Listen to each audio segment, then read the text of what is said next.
Excuse me, আপনার সাথে একটু কথা বলতে চাই। ভাই একবার তো কথা বললেন, আবার কেন? কতদিন পর আসলেন? 3 মাস। 3 মাস। কি করেন সেখানে? ব্যবসা করি। মানে এটা কি আমি তো বুঝতে পারতেছি না। একটা সাধারণ মানুষের তো হয়রানি করতেছেন আপনারা, এবং খামাখা। ব্যবসা করেন, ছোট একটা হাত ব্যাগ নিয়ে চলে আসলেন। অন্যায় এটা, এটা অপরাধ হাত ব্যাগ নিয়ে আসা।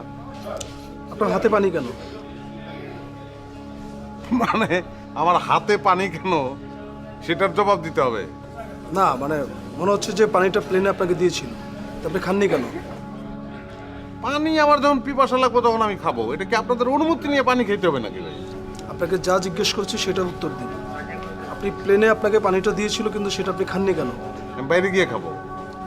আপনার পাসপোর্টটা দিন। ইমিগ্রেশন পুলিশ তো একবার দেখছে ভাই, আবার কেন? তো হয়রানি করতেছেন ভাই, এটা বারবার দেখার জিনিসটা কি? কি নাম আপনার? আমার নাম দিয়ে আপনি কি করবেন? আপনার নামটা আমারে বলেন, দেখেন আমি কি করতে পারি। দেখুন, আমি আমার দায়িত্ব পালন করছি, আপনি খামাখা ভয়ভীতি দেখাচ্ছেন।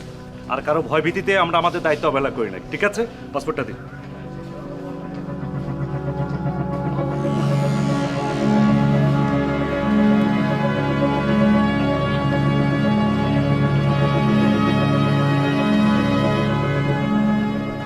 কি ব্যাপার, আপনার পাসপোর্ট আছে, আপনি 2 দিন আগে গেছেন, কিন্তু আপনি বললেন যে আপনি 3 মাস আগে গেছেন, ঘটনা কি?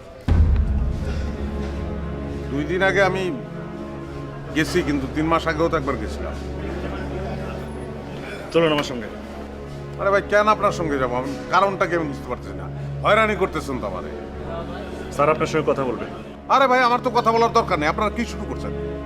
নিজেদের খুব ক্ষমতাবান মনে করেন, ক্ষমতা আমাদেরও আছে। যদি ক্ষমতার প্রয়োগ করি তখন ঠেলাটা বুঝবেন। আপনি পাসপোর্ট দেন আমার। আপনি খামাখা রাগ করছেন।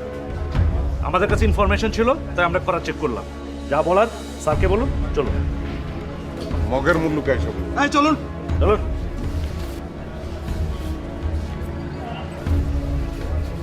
ভালো হইতেছে না বিষয়টা, কোনোভাবে ভালো হইতেছে না।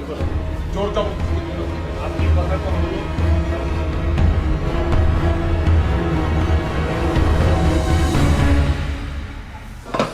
স্যার, টার্গেটকে ধরে আনা হয়েছে, গেস্ট রুমে বসানো হয়েছে।